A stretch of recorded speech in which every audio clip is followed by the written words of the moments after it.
Kota Parepare gelar razia kos-kosan.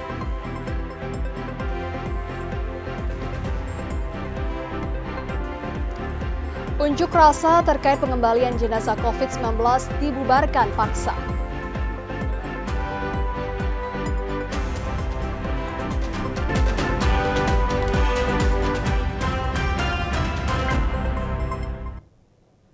Assalamualaikum warahmatullahi wabarakatuh. Saya Yuli Giarto hadir kembali dengan informasi yang telah dirangkum oleh tim redaksi kami. Kita awali Sulawesi Selatan hari ini selengkapnya dalam segmen Berita Utama.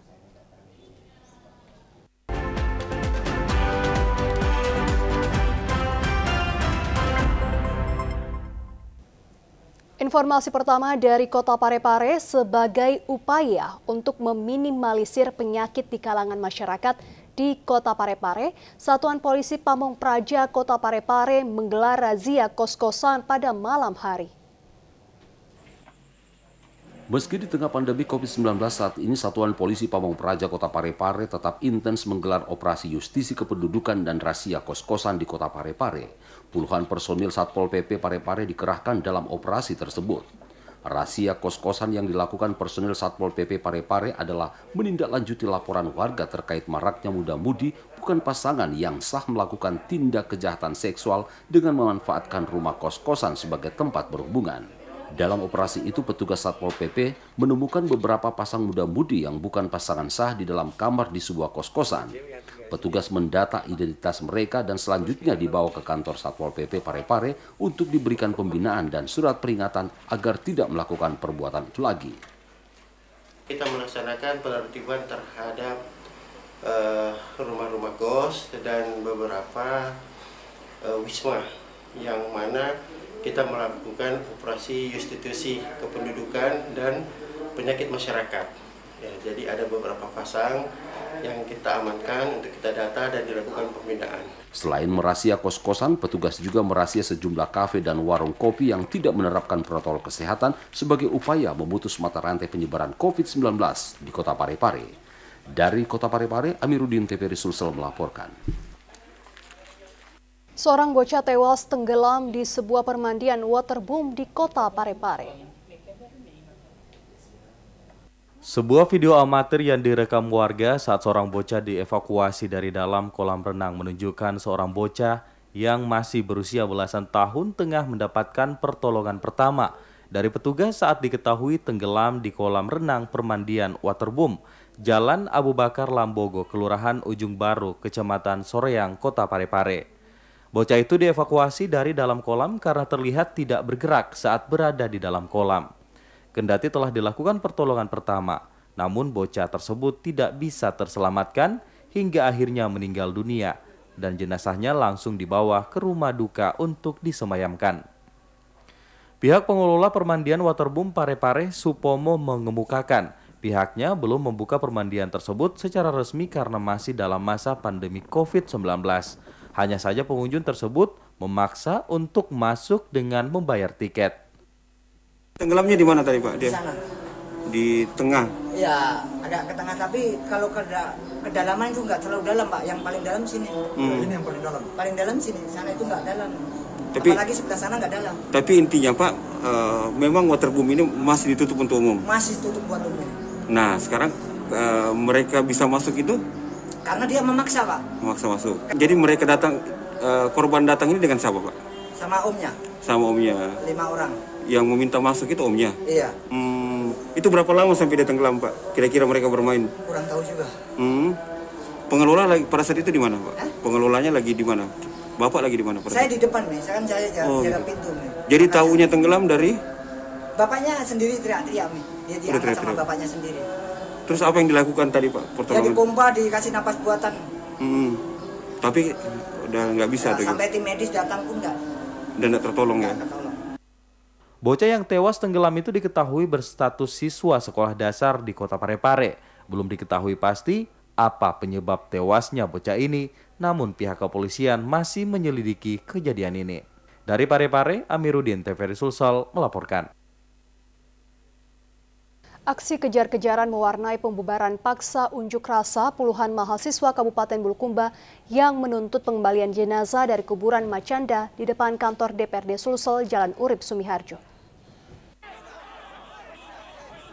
Pembubaran unjuk rasa dilakukan setelah sebelumnya puluhan pengunjuk rasa terlibat saling pukul dengan petugas lantaran memaksa masuk ke gedung DPRD untuk bertemu anggota dewan namun dihalangi petugas.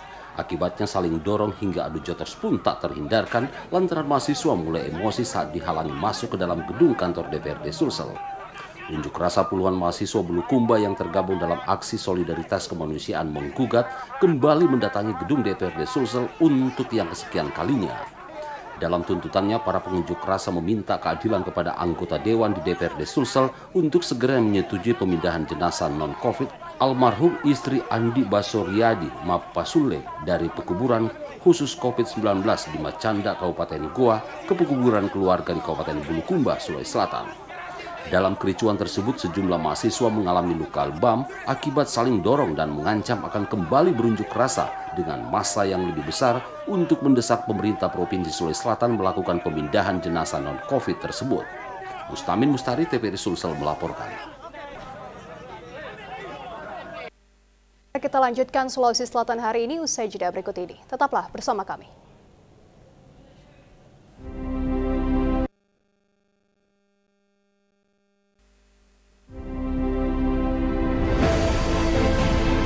Assalamualaikum warahmatullahi wabarakatuh. Salam sejahtera buat kita semua. TVRI sebagai lembaga penyiaran publik pertama memiliki peran yang sangat besar dalam rangka memberikan informasi kepada masyarakat, terutama terhadap pelaksanaan pembangunan. Di saat bangsa kita mengalami ujian pandemi COVID-19, TVRI terus hadir untuk memberikan edukasi dan informasi kepada masyarakat dalam menghadapi ujian yang melanda bangsa kita ini. Di momentum hari ulang tahun TVRI yang ke-58, dengan moto sebagai media pemersatu bangsa, hendaknya tetap menjadi garda terdepan demi terwujudnya masyarakat yang sejahtera, aman, dan tentram. Saya atas nama pemerintah dan seluruh masyarakat Sulawesi Selatan menyampaikan selamat ulang tahun kepada Televisi Republik Indonesia yang ke-58. Semoga tetap jaya. Saya Nurdin Abdullah, Gubernur Provinsi Sulawesi Selatan. Wassalamualaikum warahmatullahi wabarakatuh.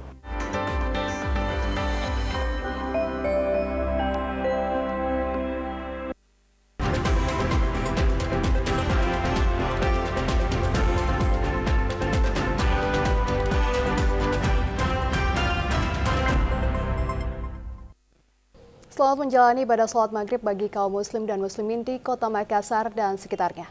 Kita lanjut ke informasi berikutnya, Saudara. COVID-19 sudah mengglobal dan telah menjadi urusan kita bersama. Saat ini kita juga akan mengetahui sejauh mana kondisi warga Sulawesi Selatan yang berada di Moskow, Rusia. Kita akan terhubung dengan Ahmad Firdaus Hasrullah, warga Sulawesi Selatan yang sedang berada di Moskow, Rusia. Selamat malam waktu Makassar dan selamat siang waktu Moskow, Rusia, Bang Daus.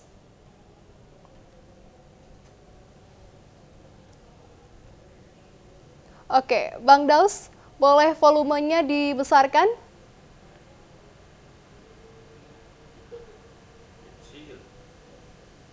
Oke. Bang Daus, volume suaranya mungkin bisa dibesarkan dulu? Iya. Oke, baik. Suaranya sudah kami terima di studio. Selamat siang waktu Moskow, Bang Daus. Selamat siang. Assalamualaikum warahmatullahi wabarakatuh. Waalaikumsalam. Iya, Bang Daus, kalau boleh diceritakan sedikit ke pemirsa TVRI Sulawesi Selatan, sejak kapan Bang Daus ini berada di Moskow dan dalam rangka apa? Iya, saya sudah tinggal di kota Moskow sejak 2018 dan mungkin sudah lebih dari 2 tahun di sini.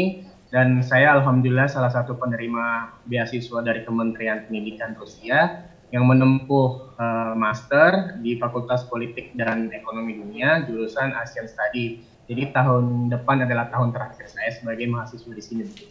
Oke, berarti tepatnya di universitas mana, Bang Daus? Di Universitas Higher School of Economics di kota Moskow begitu. Oke, berarti kurang lebih 2 tahun ya berada di Moskow. Dan saat ini kondisi di kota Moskow, Rusia ini seperti apa? Boleh diceritakan? Sekarang keadaan di kota Moskow tersendiri itu sudah berlangsung normal walaupun masih ada beberapa protokol kesehatan yang harus dilakukan begitu seperti memakai masker di tempat-tempat halayak ramai maupun memakai sarung tangan dan harus social distancing masih tetap diterapkan begitu. Oke, berarti tetap protokol kesehatan, pakai masker seperti juga di Indonesia. Dan bagaimana dengan sistem perkuliahan di sana? Bang Daus sudah mulai kuliah tatap muka atau masih daring? Sekarang sih masih dalam keadaan libur semester gitu. Jadi kemarin aktivitas perkuliahan untuk sementara keadaan kuliah online gitu. Namun ada beberapa kabar dari Kementerian Pendidikan Rusia di sini. Jadi semester di bulan September itu akan sudah masuk dalam kategori sudah tatap muka gitu. Jadi harus masuk kampus. Jadi menurut saya sih semua universitas yang sudah memperlakukan tatap muka dosen dengan mahasiswa gitu yang harus memperlakukan protokol kesehatan gitu.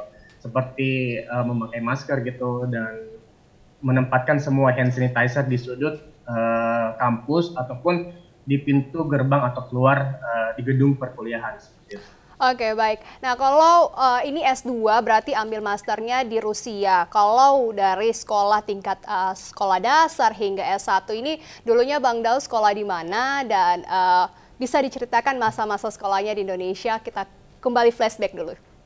Iya, jadi riwayat sekolah saya dari SD, SMP, SMA itu sebenarnya saya SD di Makassar, tapi sebelum lulus SD, saya pindah di kota Jakarta, jadi SD, SMP, SMA itu di Jakarta gitu. Namun setelah lulus SMA, jadi saya mengikuti SNMPTN. Jadi dulu namanya itu Seleksi Nasional Masuk Perguruan Tinggi Negeri gitu. Yeah. Tapi saya nggak tahu namanya itu sudah berubah sekarang gitu.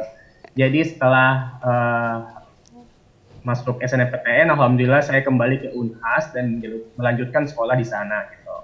Oke, berarti 2018 melanjutkan masternya dan ini kita berbicara dulu mengenai kemarin waktu bulan 5 itu ada 5 mahasiswa Indonesia yang terinfeksi COVID-19 dan bagaimana keadaan mahasiswa Indonesia saat ini? Apakah masih ada yang terinfeksi atau sudah tidak ada lagi mahasiswa Indonesia yang terinfeksi?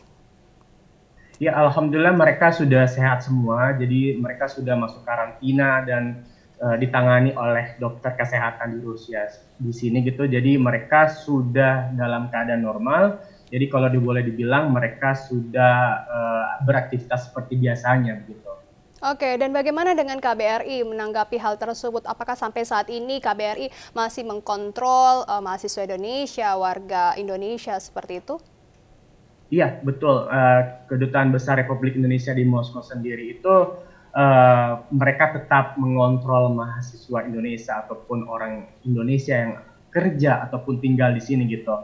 Jadi untuk perhatian khusus yang dilakukan oleh KBRI Moskow sendiri itu boleh dibilang sangat cukup gitu. Karena dari KBRI sendiri itu dari keadaan lockdown dari bulan 3 sampai sekarang itu mereka selalu mengirimkan lusinan masker, beberapa vitamin dan ada beberapa hand sanitizer gitu. Jadi untuk mahasiswa yang di Moskow ataupun di kota-kota lain gitu. Oke, baik. Bang Daus, apakah Bang Daus mengetahui berapa banyak sih warga Sulawesi Selatan yang berada di Moskow, Rusia ini? Ya. Atau untuk masih kota sering konfirmasi Moskow, begitu keadaannya satu sama lain?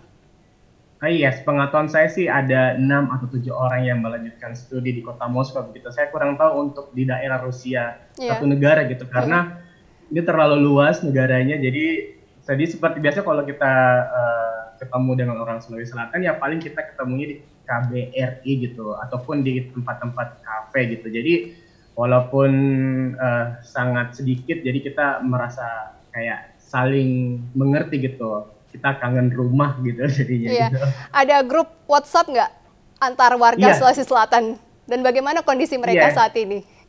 Mereka sekarang sehat-sehat saja. Mereka pun ada yang pulang ke Sulawesi Selatan dan bakal pulang nantinya setelah mungkin perbatasan Rusia dibuka begitu.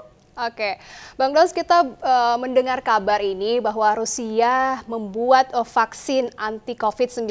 Nah, boleh diceritakan sedikit bagaimana kabar tentang vaksin dari Rusia ini?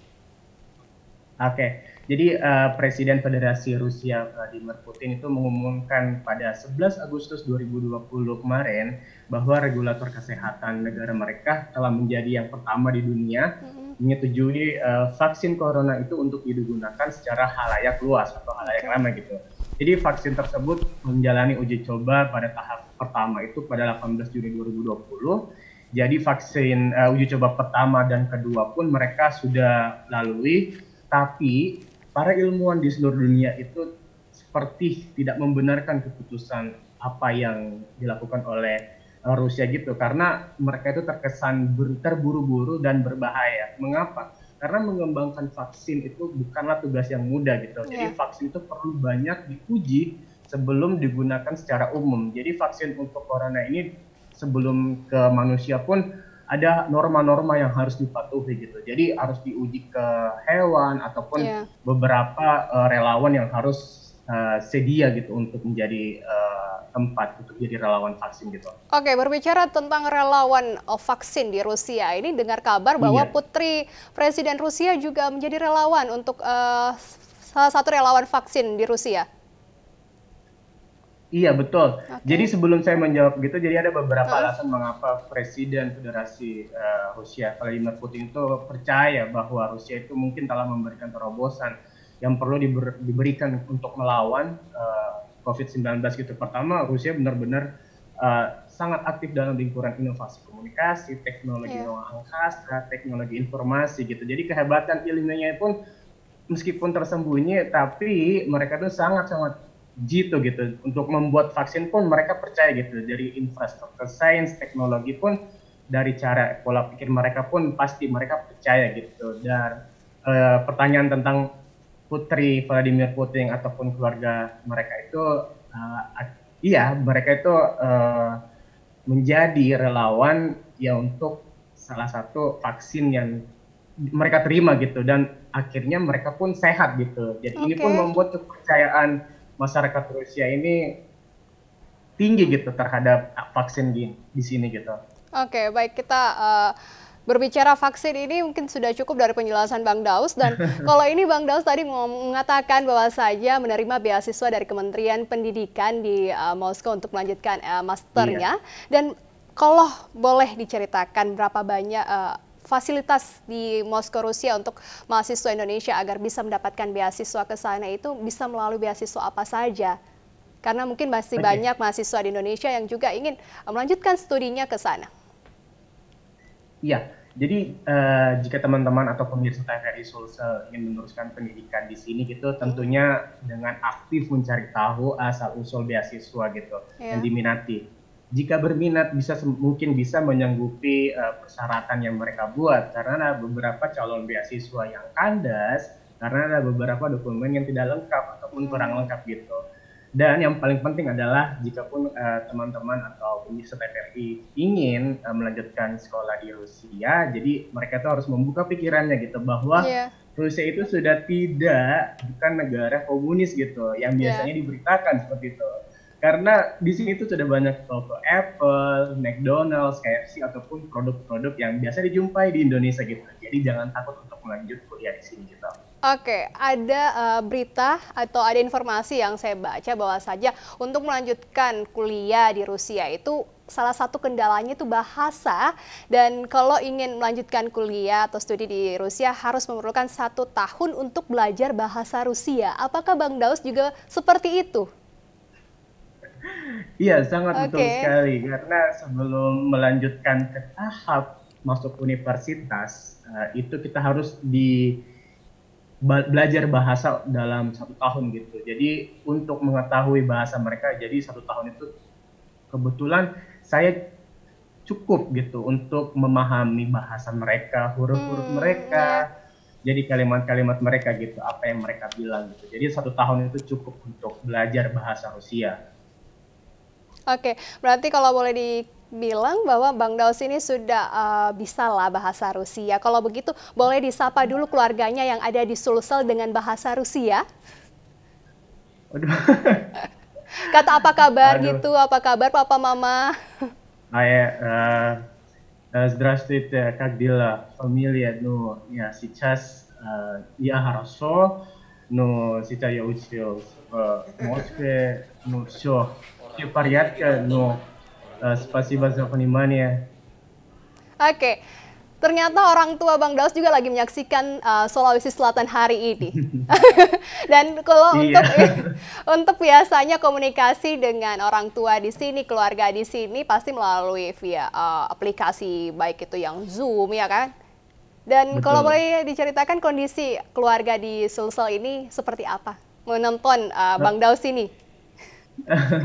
Ya alhamdulillah saya mendengar mereka itu baik-baik saja walaupun ada kekhawatiran bahwa mereka ada di zona merah di Sulawesi Selatan khususnya di Kota Makassar.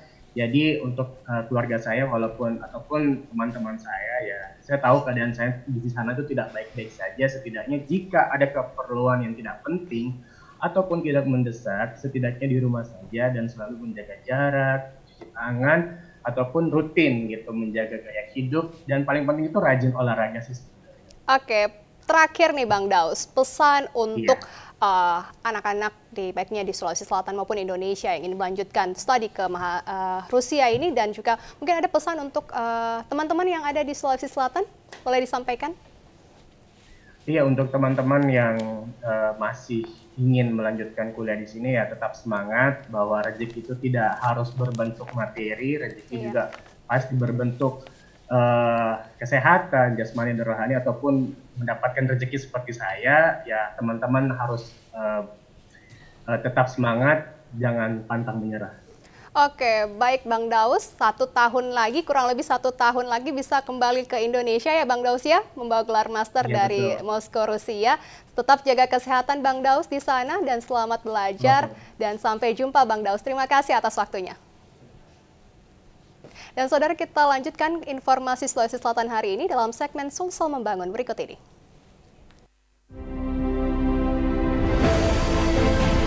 Assalamualaikum warahmatullahi wabarakatuh. Saya Andi Ina Kartikasari, selaku Ketua DPRD Provinsi Sulawesi Selatan, atas nama pimpinan dan seluruh anggota DPRD Provinsi Sulawesi Selatan, mengucapkan selamat Hari Jadi TVRI yang ke-58 pada tanggal 24 Agustus 2020. Semoga TVRI semakin jaya, semakin bisa memberikan informasi yang terpercaya dan akurat kepada seluruh masyarakat Sulawesi Selatan dan secara nasional seluruh masyarakat Indonesia. Selamat Hari Jadi, billahi taufiq wal hidayah, wassalamualaikum warahmatullahi wabarakatuh.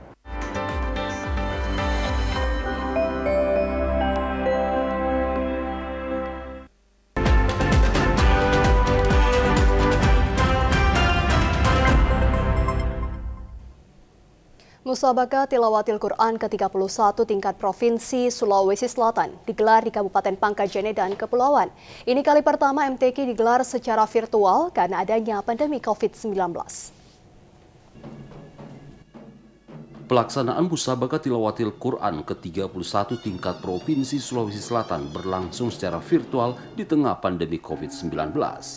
MTQ dimulai tanggal 28 Agustus hingga 2 September 2020 di Kabupaten Pangkajene dan Kepulauan Pangkep. Pembukaan MTQ dilaksanakan di ruang Pola, kantor Bupati Pangkep dan dibuka Gubernur Sulsel Nurdin Abdullah. Meski dihadiri secara terbatas oleh tamu undangan, namun diikuti dan disaksikan seluruh kafilah di 24 kabupaten kota Sulawesi Selatan, bahkan di seluruh dunia melalui aplikasi Zoom Meeting dan live streaming. Menurut Gubernur Sulsel Nurdin Abdullah, kegiatan ini merupakan momentum strategi dalam rangka meningkatkan kapabilitas umat Islam di samping sebagai ajang menampakkan prestasi maksimal dalam melantunkan ayat-ayat suci Al-Quran sekaligus membumikan Al-Quran. MTQ yang dilaksanakan secara virtual diharapkan tidak mengurangi semangat para peserta karena justru dapat disaksikan oleh lebih banyak orang dibanding MTQ sebelumnya. Dengan protokol kesehatan ketat, ya bisa diikuti provinsi-provinsi lain, ya. Dan satu keunggulannya mungkin biayanya lebih murah. Makanya kami minta Dewan Hakim betul-betul menyeleksi secara ketat. Karena kunci di situ. Ketika melepas Korea kita, ya udah, kita tinggal tunggu hasilnya. Makanya inilah ajang untuk menyeleksi orang-orang terbaik kita. Sementara itu, menurut Bupati Pangkep Hasamsudin Ahamid, pemerintah akan menjamin kestabilan jaringan internet selama pelaksanaan acara.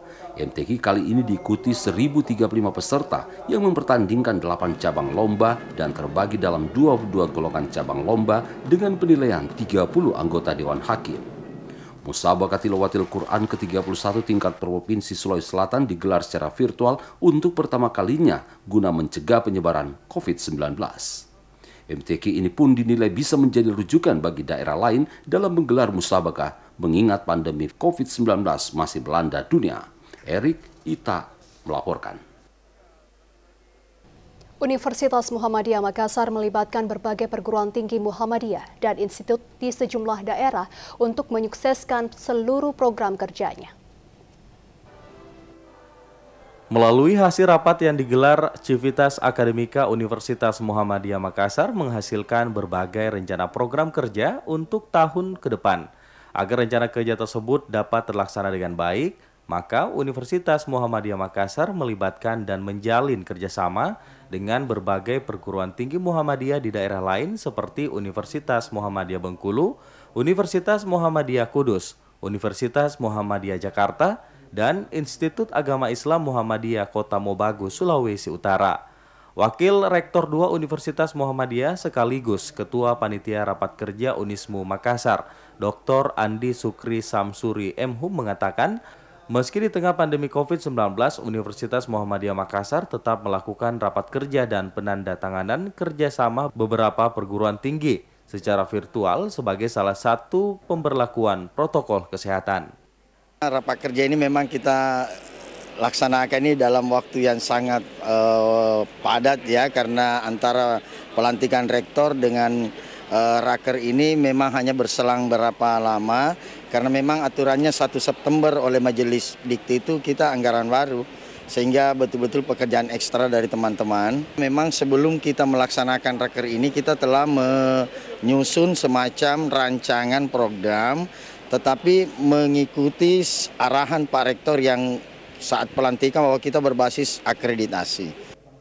Penerapan protokol kesehatan pada pelaksanaan Universitas Muhammadiyah diantaranya memberlakukan jarak minimal 2 meter dan kewajiban menggunakan masker bagi seluruh peserta rapat kerja serta disediakannya wastafel dan cairan pembersih tangan di beberapa sudut ruangan rapat. Dan Rem 141 Todopuli Brigjen TNI Jasar Jamil melakukan peletakan batu pertama pembangunan pos Koramil Lasinrang Kodim 1404 Pinrang. Bertempat di Dusun Kaloang, Desa Lerang, Kecamatan Lasinrang, Kabupaten Pinrang, dan Rem 141 Todopuli Brigjen TNI Jasar Jamil didampingi Bupati Pinrang Andi Irwan Hamid dan Dim 1404 Pinrang Letkol Infantri M. Wahyudi Amri dan Kapolres Pinrang AKBP Dwi Santoso melakukan peletakan batu pertama pembangunan pos Koramil Lasinrang Kodim 1404 Pinrang. Pembangunan pos Koramil Lasinrang Kodim 1404 Pinrang merupakan wujud kedekatan TNI dengan masyarakat untuk bersama-sama bersatu padu dalam menciptakan teritorial yang aman dan damai, sekaligus perkuat kekuatan TNI Kodim 1404 Pinrang dalam menjalankan tugas keamanan dan ketertiban teritorial di wilayah Kabupaten Pinrang. Dan Rem 141 Todopuli sangat berterima kasih kepada Mulyadi yang telah rela mewakafkan tanahnya untuk pembangunan pos Koramil Lasinrang Kodim 1404 Pinrang. Jika pembangunannya telah selesai, akan diusulkan statusnya ke Komando Pimpinan Atas untuk menjadikan status Koramil Lasinrang 1404 Pinrang sebagai satuan TNI di Kodim 1404 Pinrang. Kehadiran saya di sini dengan Pak Bupati dan seluruh Forkopimda Kabupaten Pinrang di dalam rangka melaksanakan peletakan batu pertama pembangunan pos Ramil, yang mana kita mendapat wakaf tanah dari Bapak Haji Mulyadi dan seluruh masyarakat yang ada di sini untuk membantu pelaksanaan pembangunannya. Hari ini kita lakukan peletakan batu pertama. Harapan kita mudah-mudahan tidak terlalu lama nanti bisa ditingkatkan menjadi koramil. Segera kita proses itu diusulkan bisa nanti ditingkatkan statusnya menjadi koramil. Bupati Pinrang Andi Irwan Hamid mengharapkan pembangunan pos Koramil Lasinrang dapat cepat rampung agar bisa ditempati anggota TNI menjaga keamanan dan ketertiban masyarakat. Asnadikala TVRI Sulawesi Selatan melaporkan. Pilkada serentak 9 Desember 2020 mendatang, Komisi Pemilihan Umum Daerah Kabupaten Maros akan mengumumkan pendaftaran bagi calon bupati dan wakil bupati melalui jalur partai politik. Komisi Pemilihan Umum Daerah Kabupaten Maros akan segera mengumumkan pendaftaran bagi calon bupati dan wakil bupati. Pendaftaran ini akan dimulai pada tanggal 4 September sampai 6 September 2020 mendatang. Selain itu, KPUD Maros juga sudah mempersiapkan persyaratan pencalonan. Salah satunya, peserta wajib mengantongi rekomendasi dari partai politik yang memiliki kursi di kalangan DPRD setempat dan memiliki dukungan minimal 7 kursi di DPRD. Di tengah pandemi COVID-19, KPUD Maros juga membatasi para relawan maupun simpatisan dari pasangan bakalan calon yang akan ikut dalam proses pendaftaran di kantor KPUD Maros. Di Kabupaten Maros sendiri ada 3 pasangan bakalan calon yang siap untuk maju sebagai calon bupati dan wakil bupati Maros untuk periode 2020 sampai 2025 mendatang. Sekarang kita sudah masuk pada tahapan pemutaran data. Ini sementara berlangsung proses rekap di tingkat PPS, kemudian kami juga sementara persiapan untuk pendaftaran bakal calon melalui jalur partai politik yang nantinya akan dilaksanakan tanggal 4 sampai 6 September. Dan kami sudah melakukan sosialisasi kepada partai politik tentang bagaimana proses, mekanisme, dan syarat pendaftaran bakal calon di Kabupaten Maros, termasuk jumlah dukungan bakal calon ini yang melalui jalur partai politik. Sementara itu, setelah tahapan pendaftaran calon bupati dan wakil bupati Maros, KPU akan melangkah ke tahapan berikutnya, yakni verifikasi persyaratan pencalonan yang disusul pengumuman dokumen pasangan calon. Herman Kambuna, TVRI Sulawesi Selatan melaporkan. Saudara, program BRAIN atau Brimob Ramah Anak Indonesia dari Batalion C Pelopor menyambangi Desa Panyili, Kecamatan Palaka, Kabupaten Bone. Keseriusan Batalion C Pelopor Sat Brimob Polda Sulawesi Selatan dalam menggalakkan program BRAIN atau Brimob Ramah Anak Indonesia untuk menjalankan program dari Dankor Brimob Polri di era adaptasi kebiasaan baru dimaksudkan untuk mencerdaskan kehidupan bangsa hingga ke pelosok pedesaan. Salah satu desa yang saat ini disambangi oleh personel Brimob Yon C Pelopor yang dipimpin Danyon Kompol Nur Iksan, yakni Desa Panyili, Kecamatan Palaka, Kabupaten Bone. Salah satu aksi dari program ini adalah dengan memberikan bantuan Wi-Fi gratis kepada puluhan pelajar sekolah untuk mendukung kegiatan belajar online atau daring dengan bekerjasama PT Telkom. Kedatangan para personel Brimob disambut antusias pelajar. Seorang guru bernama Amina merasa sangat terbantu sebab di desa tersebut memang belum tersedia layanan Wi-Fi dan hanya mengandalkan kuota internet, dan itu pun dari ponsel orang tua mereka. Kegiatan ini dihadiri pula oleh Danramil 140721 Palaka, Kapten CHB Eko Ermawanto, dan Account Manager Datel Bone, Taharudin, serta Babinsa dan Babin Kamtipmas Desa Panyili. Kita menyiapkan Wi-Fi gratis untuk para siswa yang ada di Desa Panyili ini. Kebetulan ada laporan dari Babinsa dan Babin Kamtipmas bahwa ada beberapa warga yang sangat membutuhkan Wi-Fi gratis. Makanya saya kerjasama dengan Telkom kita bawa ke sini WiFi mobile sehingga kita bisa membantu warga yang ada di sini untuk pelaksanaan kegiatan belajar online. Program Brimob Ramah Anak Indonesia dengan prioritas pelajar di daerah yang belum terjangkau Wi-Fi dengan harapan dapat mencerdaskan kehidupan bangsa agar tidak tertinggal pelajaran walaupun di tengah pandemi COVID-19. Safri Asis, TVRI Sulsel melaporkan. Manajemen Bandara Sultan Hasanuddin Makassar dan Kantor Kesehatan Pelabuhan KKP menjalankan prosedur pengisian kartu kewaspadaan kesehatan atau Health Alert Card oleh penumpang pesawat dengan rute kota ketujuan. Calon penumpang di Terminal Keberangkatan Bandara Internasional Sultan Hasanuddin Makassar wajib melengkapi persyaratan sebelum terbang ke kota tujuan. Pihak pengelola bandara juga mewajibkan penumpang untuk mengisi kartu kewaspadaan kesehatan dengan mengisi data diri di aplikasi Electronic Health Alert Card atau e-hack atau kartu kewaspadaan kesehatan elektronik pada saat check-in.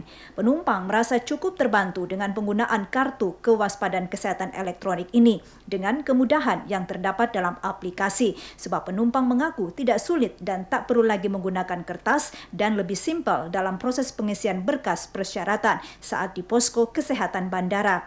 Kartu kuning elektronik tersebut berisikan data pribadi seperti nama, umur, dan alamat.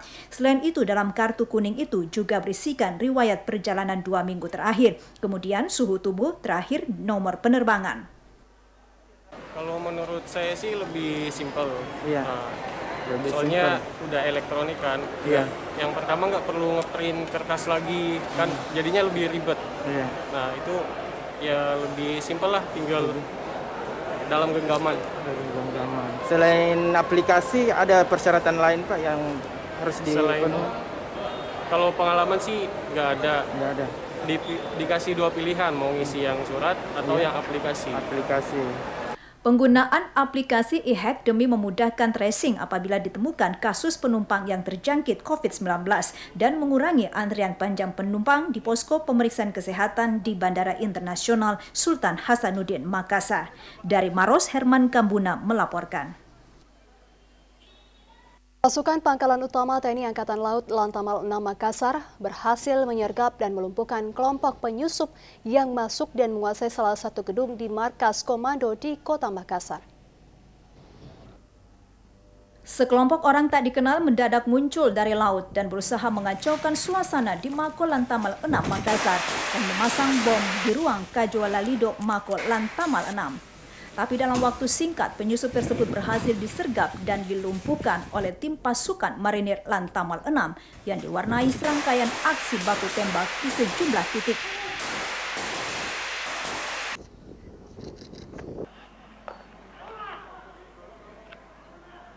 Aksi baku tembak sempat berlangsung beberapa menit hingga akhirnya seluruh penyusup dapat dilumpuhkan.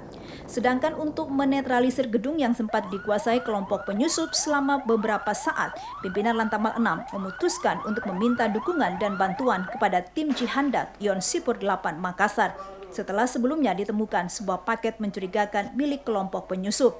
Ketika dikonfirmasi, Komandan Lantamal 6 Laksamana Pertama TNI Dr. Beni Sukandar mengungkapkan insiden tersebut merupakan bagian dari drill pelaksanaan Glagaspur atau gladi tugas tempur dalam latihan perang anti-sabotase. Insiden tersebut merupakan bagian dalam drill pelaksanaan Glagaspur atau gladi tugas tempur dalam latihan perang anti-sabotase darat yang dilaksanakan di Mako Pangkalan Utama TNI AL 6 Makassar. Kita telah melaksanakan gladi tugas tempur L1, L2, P1, P2 untuk Pangkalan Lantamal 6 Makassar. Adapun Glagaspur dilaksanakan per periode paling lama 2 tahun sekali harus dilaksanakan dan diuji sampai sejauh mana kemampuan personil maupun material senjata yang dipunyai oleh suatu pangkalan.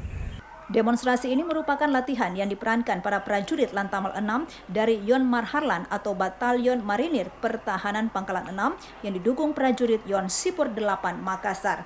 Tim Liputan Hasdar melaporkan. Informasi lainnya akan kami hadirkan dalam segmen Lintas Daerah usai jeda berikut ini. Tetaplah bersama kami. Assalamualaikum warahmatullahi wabarakatuh. Saya Maijen TNI Andi Sumangaruka, Pangdam 14 Hasanuddin, mengucapkan selamat ulang tahun Televisi Republik Indonesia ke-58. Semoga TVRI terus menjadi sumber berita dan informasi yang cepat, akurat, dan terpercaya, memegang komitmen yang kuat untuk mencerdaskan kehidupan bangsa dan menjadi media pemersatu bangsa. Wassalamualaikum warahmatullahi wabarakatuh.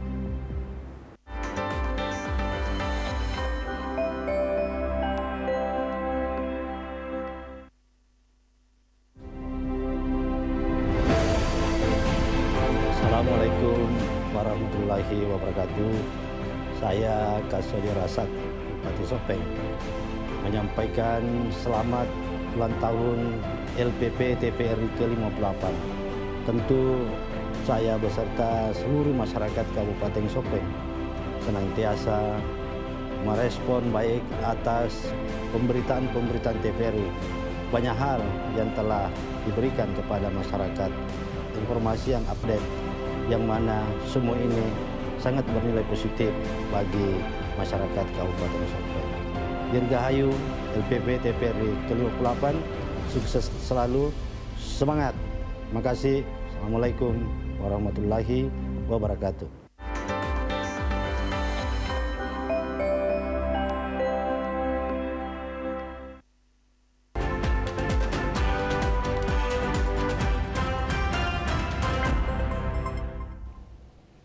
Saudara, upaya memutus mata rantai penyebaran COVID-19 di wilayah Kabupaten Pindrang, jajaran Kodim 1404 Pindrang membagikan masker secara gratis kepada warga yang melintas.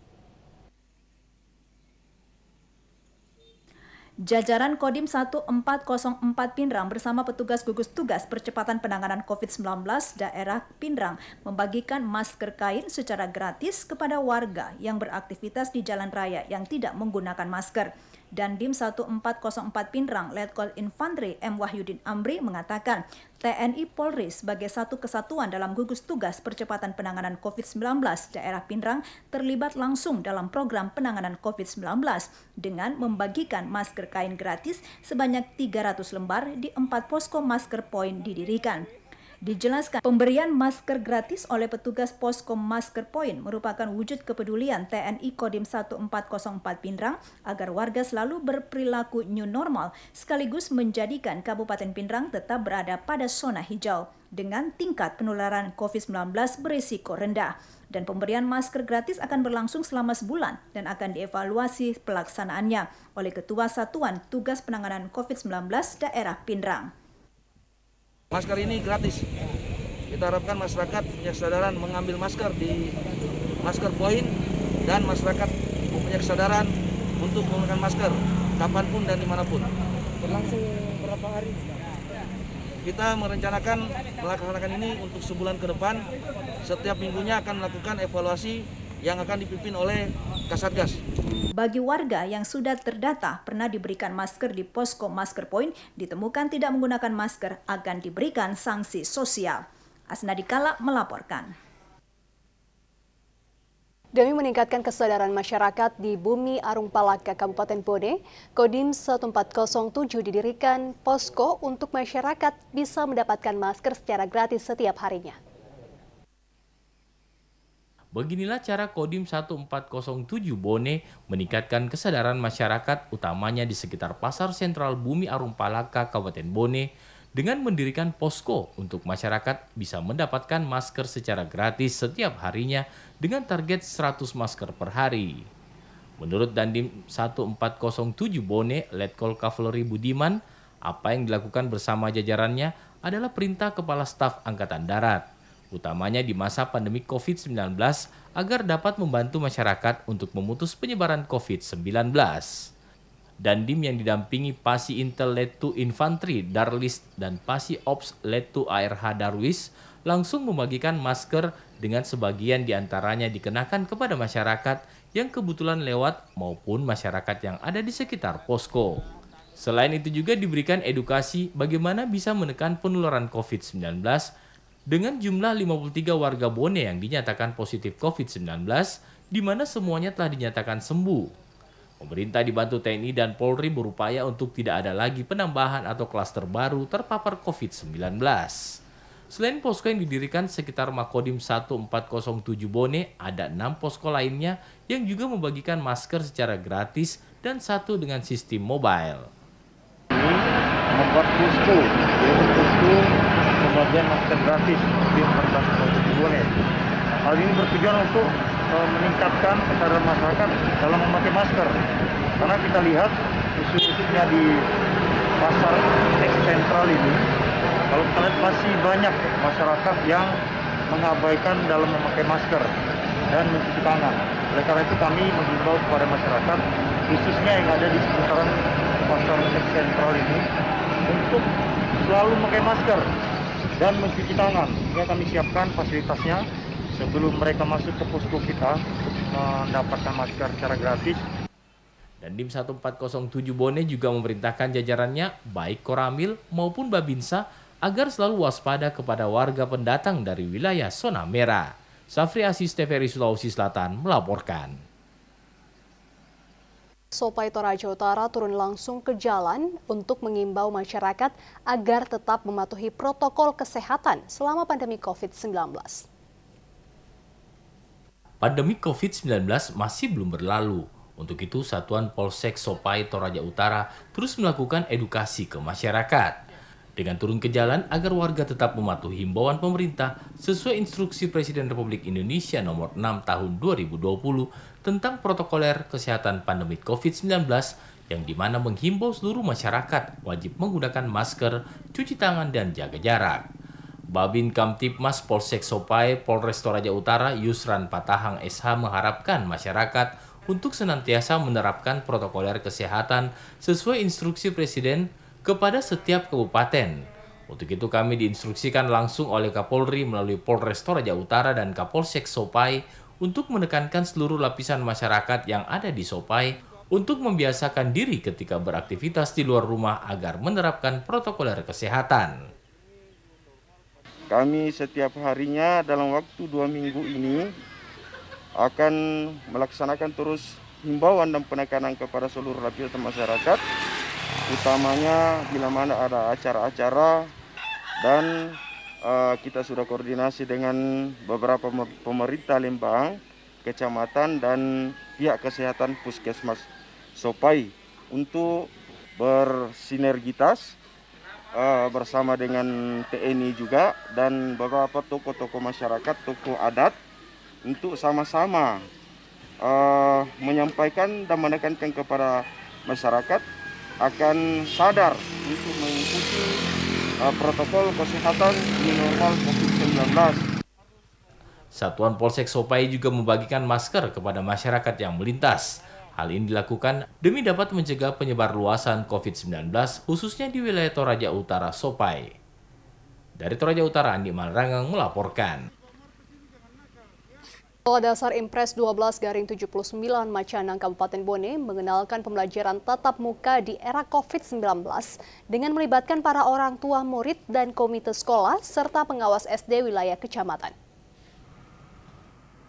Adanya surat edaran Kementerian Pendidikan Pusat tentang diperbolehkannya pembelajaran tatap muka pada daerah zona hijau dan kuning membuat pemerintah Kabupaten Bone melakukan sejumlah persiapan. Salah satunya Sekolah Dasar Impres 12/79 Macanang Kabupaten Bone.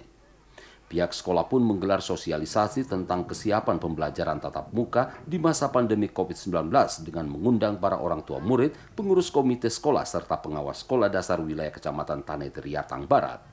Pertemuan tatap muka di sekolah bisa dilaksanakan melalui beberapa persyaratan, seperti durasi waktu belajar hanya 3 jam, pembatasan jumlah murid dalam satu kelas, menggunakan masker dan rajin mencuci tangan, tidak membawa bekal dari rumah, kantin sekolah tutup, serta materi kegiatan ekstrakurikuler ditiadakan. Selain itu, petugas keamanan sekolah juga harus memantau para pengantar tiap murid sekaligus aktivitas murid selama di sekolah. Yang mendasari yaitu sekolah siap melaksanakan tatap muka. Semua persyaratan dari protokol kesehatan itu dia sudah penuhi, seperti WC sudah bersih semua, alat-alat yang ada dalam kebersihan alat kebersihan itu seperti sabun, tisu basah, tisu kering, alat untuk penyemprotan itu sudah disiapkan semua sekolah. Semua yang diharapkan oleh protokol kesehatan itu sudah disiapkan oleh sekolah. Dari 35 kasus positif COVID-19 yang ada di Kabupaten Bone, semuanya kini dinyatakan telah sembuh dan tidak ada lagi penambahan kasus baru. Sementara pedoman terkait pembelajaran tatap muka saat ini masih disusun pemerintah Provinsi Sulawesi Selatan sebagai panduan beraktivitas bagi pemerintah kabupaten kota di masa pandemi COVID-19. Safri Asis, TVRI Sulsel melaporkan. Bagian bantuan langsung tunai warga Lembang Batu Suratana Toraja dipadati warga. Mereka bahkan rela antre hingga berjam-jam lamanya. Sejumlah warga Lembang Batu Sura, Kabupaten Tanah Toraja antri untuk mendapatkan bantuan langsung tunai BLT dari anggaran dana Lembang. Mereka yang menerima merupakan warga yang sangat berdampak ekonominya akibat wabah COVID-19, bahkan beberapa di antaranya belum pernah mendapatkan bantuan dari pemerintah. Pengambilan BLT program Kementerian Sosial Republik Indonesia bagi masyarakat yang terdampak ini pun tampak ramai. Hal itu terlihat di kantor Lembang Batu Sura, Kabupaten Tanah Toraja. Warga sampai rela mengantri dan menunggu hingga berjam-jam lamanya. Para peserta yang mengambil bantuan dari pemerintah cukup membawa kartu keluarga dan kartu tanda penduduk asli serta fotokopi. Pada hari ini telah melakukan kegiatan pembagian BLT untuk masyarakat. Dan masyarakat yang menerima BLT ini betul-betul masyarakat yang kurang mampu dan memang layak menerima. Dengan adanya pembagian BLT ini, karena mereka adalah semua kena COVID-19, maka semuanya menerima dengan senang karena dengan adanya pembagian BLT ini ekonomi mereka sangat dibantu. Pada pembagian BLT ini, aparat Lembang tetap meminta masyarakat menerapkan protokol kesehatan dengan menjaga jarak serta menggunakan masker. Layuk Tangke, TVRI Sulsel melaporkan. Informasi lainnya akan kami hadirkan dalam segmen olahraga berikut ini.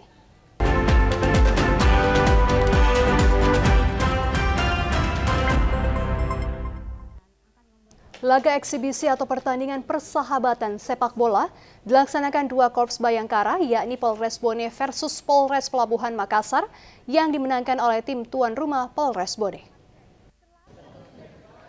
Pertandingan eksibisi diawali tendangan bola pertama oleh Bupati Bone Andi Fasar M. Pajalangi. Pertandingan dimulai dengan kedua tim langsung saling menyerang dengan gaya dan teknik masing-masing.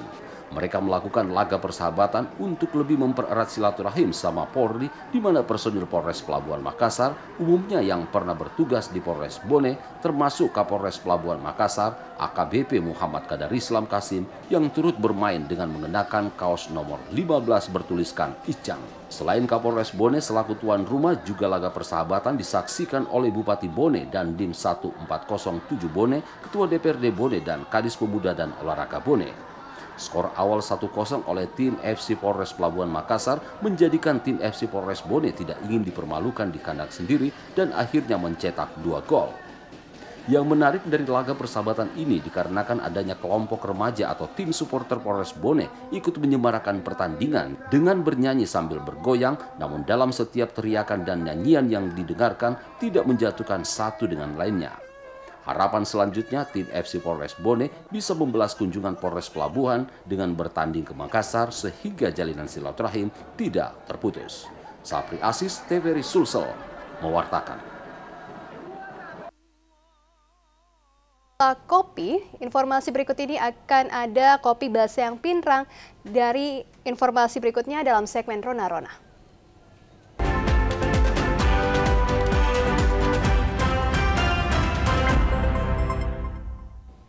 Kopi Baseang atau Kobas dari Kecamatan Lembang, Kabupaten Pinrang terus dikembangkan sebagai produk kopi berstandar internasional.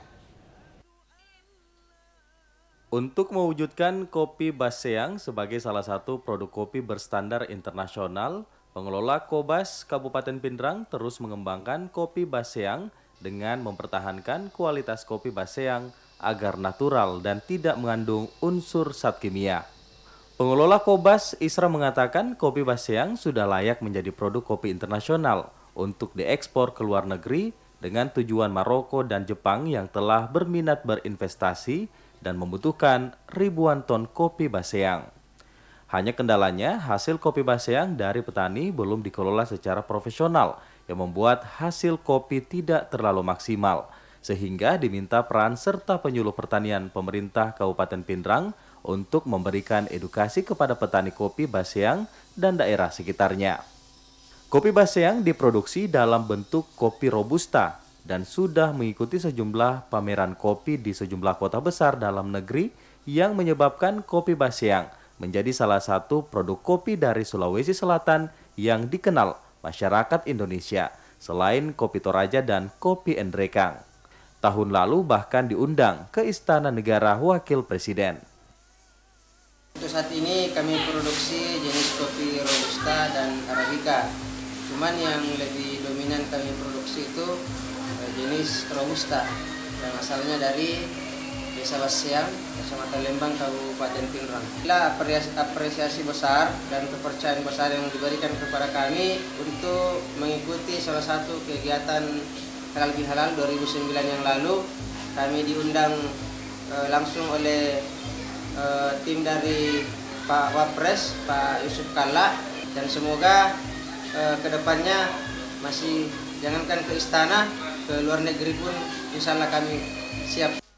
Isra berharap sinergitas antara pemerintah Kabupaten Pindrang, pengusaha dan petani kopi Baseang agar kopi Baseang menjadi salah satu produk kopi berstandar internasional.